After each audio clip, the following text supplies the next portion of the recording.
Hi, welcome back to another episode of The Search. I'm Elliot Manning. I'm joined by a new guest this week, Lewis Lines.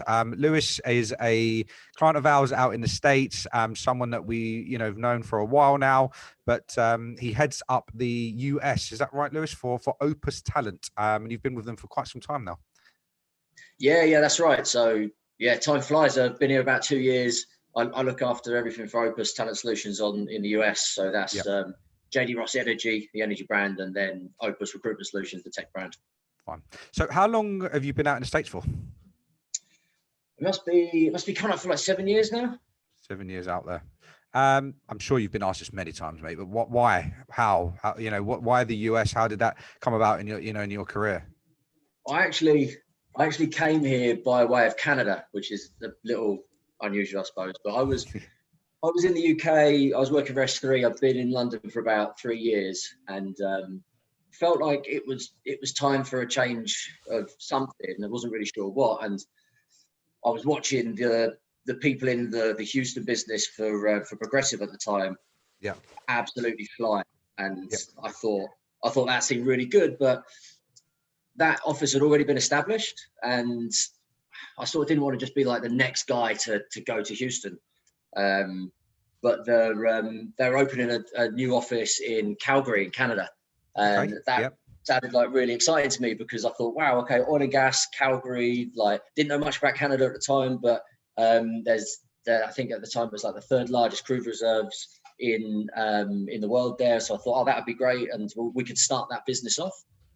So I went there. It was actually the idea of going and doing a startup venture that got me out of the UK, and it just happened to be Canada what that was. Yeah. And then after doing that for a bit, I relocated to Houston with the company, and then moved to Austin, eventually New York. So it was I guess it was like the challenge of it, really. How long have you been in recruitment for now? Just over 10 years. 10 years. And have you always been working in across the same kind of markets? When you started out, did you do something completely different or the same? Yeah, I've done a few different things. I started off doing healthcare. So I was doing occupational therapy and physiotherapy. A little bit. Yeah. Did you? Yeah, I did that for a couple of years. It's really interesting, actually. It's so fast paced. I loved it. And then I moved across to do tech, and then I did energy, and now I'm with Opus. I'm looking after both tech and energy, so it worked out quite well. So I went from OT, and then I did OT for quite some time, built the desk up at a firm that I worked with, which was called Medics Pro, like Urban Group at the time. And then from there, I started doing a bit more like physio and speech, and I then went back into tech basically. After that, it was a good market, but there was too many frameworks and restrictions on margins, and it got a bit much at the time. But you know what? Like, it's a good learning curve in fast-paced recruitment if you want to do it. And it's not a bad place to be. There's good money in it. So, your career now, right? When did you start veering to the management route and take on more leadership responsibility? When did that happen? That was, I moved into management when I was in Houston. I can't even remember when that was now. That must have been 5 years ago, about I guess. Yeah. And then moved across in a management role in Austin as well. So yeah, probably about 5 years now, I guess. Where did it come? Where did it come about? Did you want to do that? Did you ask someone for it? Did it just happen? I mean, I've spoken to a lot of different people, and most of them fell into that kind of role and didn't really have much of a choice. And it was just something that was, they were pushed into. Some people asked for it. What happened with you? Yeah, you do see that a lot, don't you? With But for me, I guess I always wanted to go into that. The idea of, I like the idea when I started off in recruitment of like building my business and building my desk, and then building a reputation and being like the go-to person for that particular area, and doing a really good job of it. So people call you rather than you have to do all the outbound piece. And I think I also really enjoyed then new people coming in and being able to coach people and train people up to do that. And then when you can see that those people get the wins, that's really fulfilling as well. And yeah, so I think really management is always something I wanted to go into because I like the idea of like building that out and then I get buzz, I suppose, from helping other people do it as well.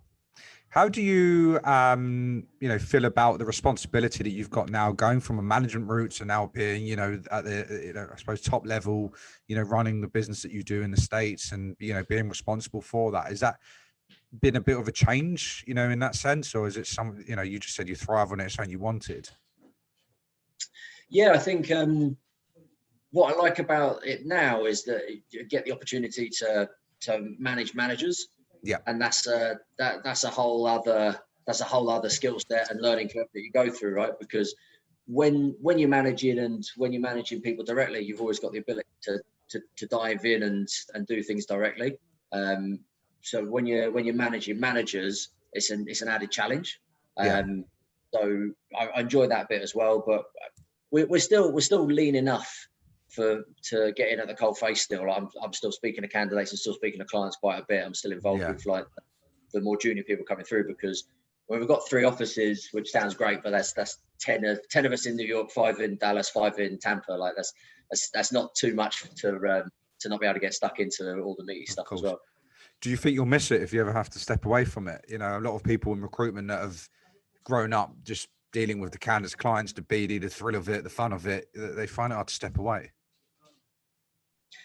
It's something that I would be really disappointed if I couldn't keep doing. And I think that really comes down to the decisions that, as you build your team out, right? Like I think a really important piece for a leader in the business, from my perspective anyway, not all leaders. Like some are great internally, and like that's what they're there for, and like that they're brilliant at it, and that's a big piece. I really like to be able to get out in front of clients wherever possible, and I think that you can explain the proposition you've got, and from a more holistic perspective, a bit more experience, you can understand you can understand like what the challenges are, and then you can help align the team to offer the most value with that. So I really enjoy getting in front of clients as much as I possibly can. I can't say I do it as much as I'd like to, because there's only so many hours in the day, but like I'd always like to keep doing that piece. I think you make a big difference both internally and externally if you can do that. One question I've got to ask you, and you touched on this because no one else has that I've spoken to just as yet, even though they may well do it. You mentioned about managing managers. So who taught you how to, I mean, look, there's being taught and trained in how to manage a team and, being pushed in that direction, but who teaches you how to manage managers? Is there a big difference in that responsibility? Do you find it a lot easier, harder? I guess it's just another piece of your learning, right? And I can't pretend to have mastered it, so I'd say that I'm learning every day with it. But the and in like every way that I possibly can, I suppose. Like so I've got I report into Nigel Romana, who's the MD for Opus globally, and he's been a massive help. And then I also have reporting line into Jack Rawcliffe, who is the founder for JDRoss, which is our energy brand, and he's been a massive help as well. So like they've really helped me in so you're still in that getting role. the guidance.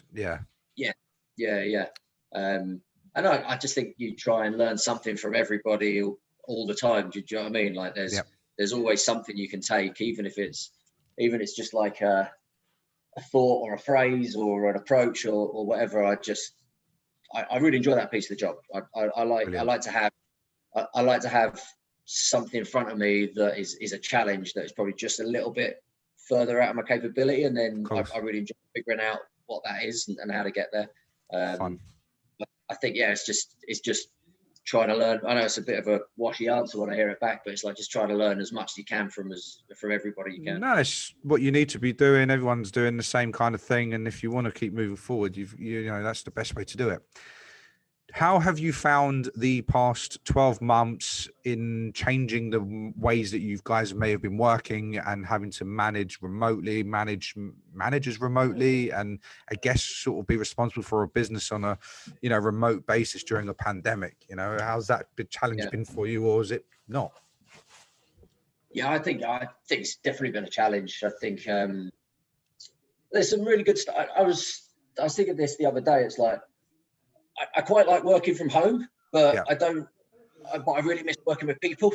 Right, like, and that's probably the thing that's missing the most. Like, what I've really enjoyed about recruitment as I've been learning it is, I think the best recruitment environments is like you create a learning environment where everybody in there is there to hold each other to really high standards, but support each other getting there. Where you hear somebody say something or approach something in a certain way, and you think that's great. I want to go and try that now. You do something, you fall on your face, but you've got a colleague there to pick you up. You do something that works really well, and you've got a team there to celebrate with. I think that's people go into that sort of learning environment, and they just accelerate their careers massively if they go in with the right attitude for it. And that's really hard to recreate virtually, right? You miss all that stuff out. So a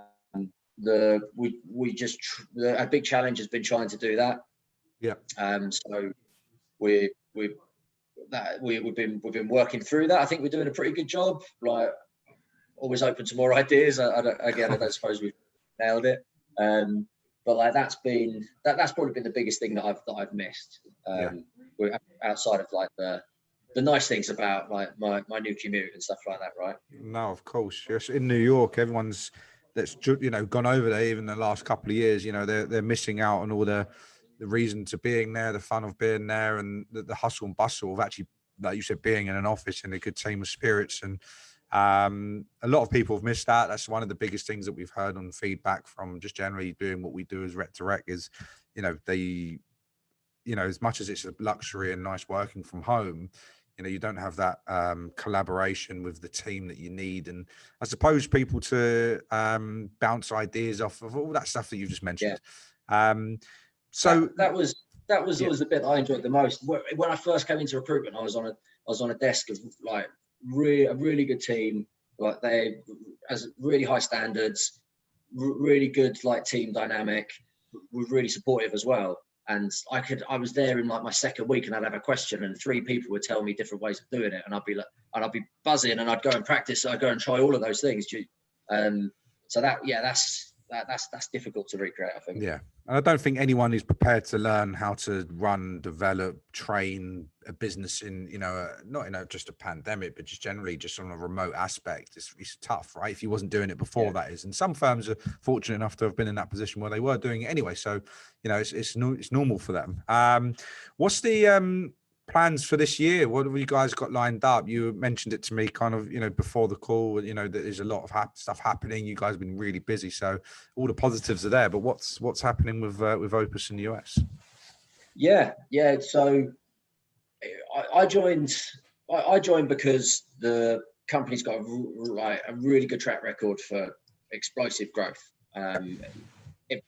everywhere else in the world, really. Like when I joined, the company just won the fastest international UK recruitment agency, which is a bit of a mouthful, but that was like the Sunday Times category that won it.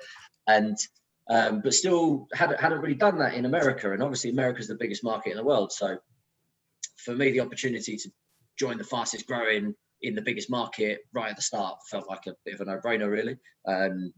And we had a good first year where we built like a good foundation of people, and we came into 2020 with some well thought out plans of what to do, and obviously got thrown on the head as soon as COVID kicked in. But we weathered the storm really well, to be fair. Like, no one did well, but we weathered it as well as you could expect, really. And we're pleased that we didn't lay anybody off over that time. Like, we just like battened down the hatches and worked our way through it. And midway through the summer, we realized we're in a good spot, and we could take the opportunity to really double down on our growth. So we actually ended up opening 2 new offices last year, one in Tampa and one in Dallas. And we've got 2 teams there of just some really, really good people. And we grew our New York presence as well. So like, we come into the start of 2021 now with new offices, a good base in New York, and really the opportunity to double down on that growth. We've got a real solid foundation of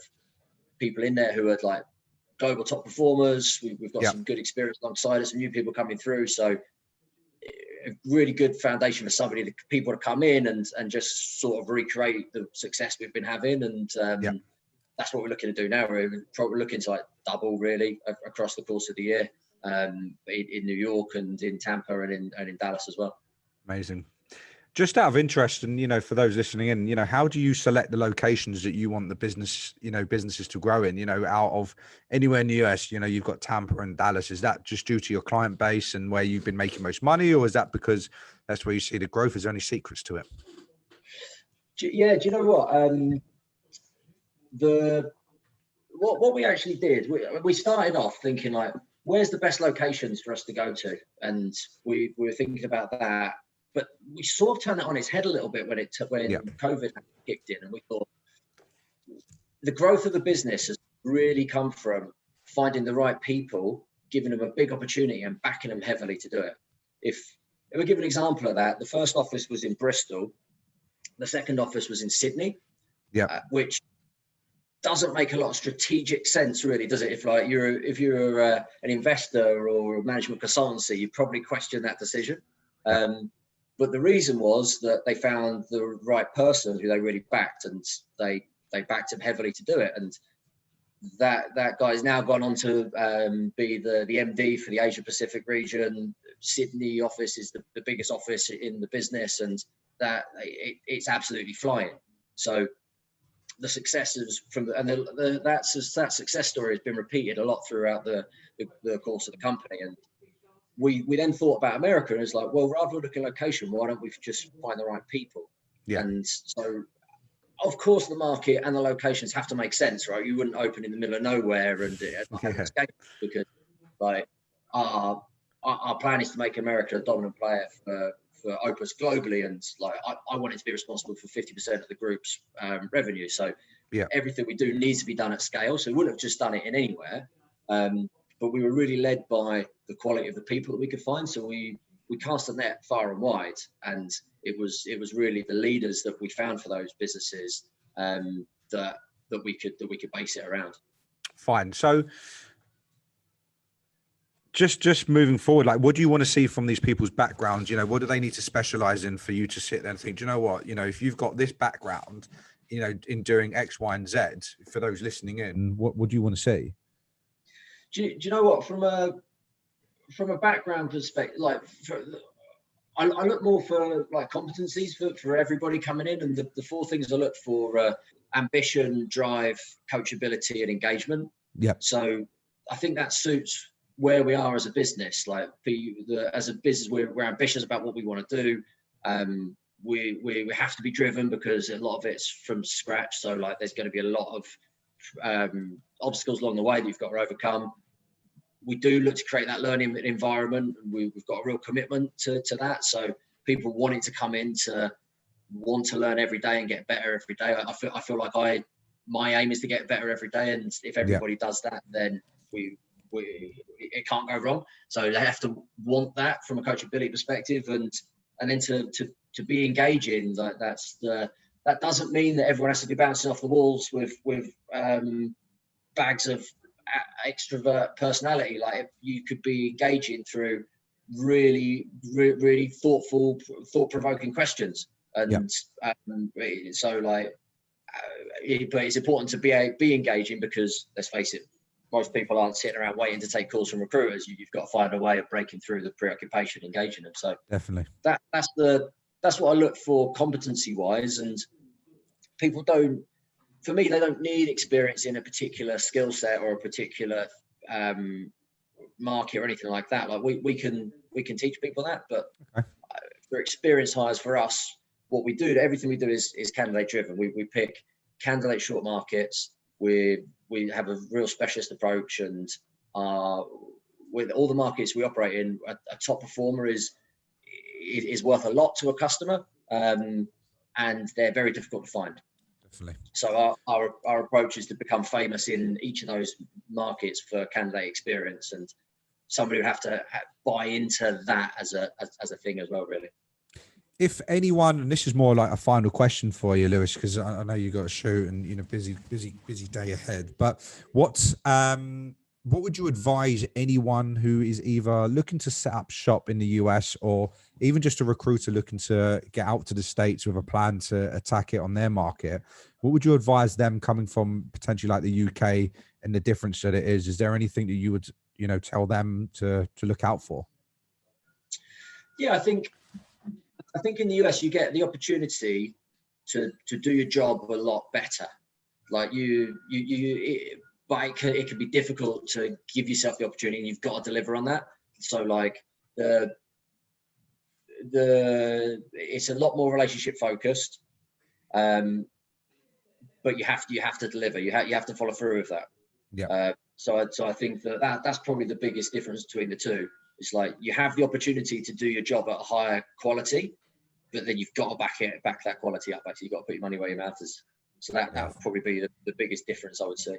I've noticed that as well. We can build the best relationships and win the most amazing amount of business, but you've got to finish, give them a result at the end of it. That's what they're expecting. And they'll give you all the time of day. A lot of people over in the States to work with them, their relationships are fantastic, but you don't do what you say you're going to do. You can sometimes pretty much say goodbye to that because they don't trust you and they can't rely on you. And they're moving to the next person, I suppose. But the opportunity is far more greater.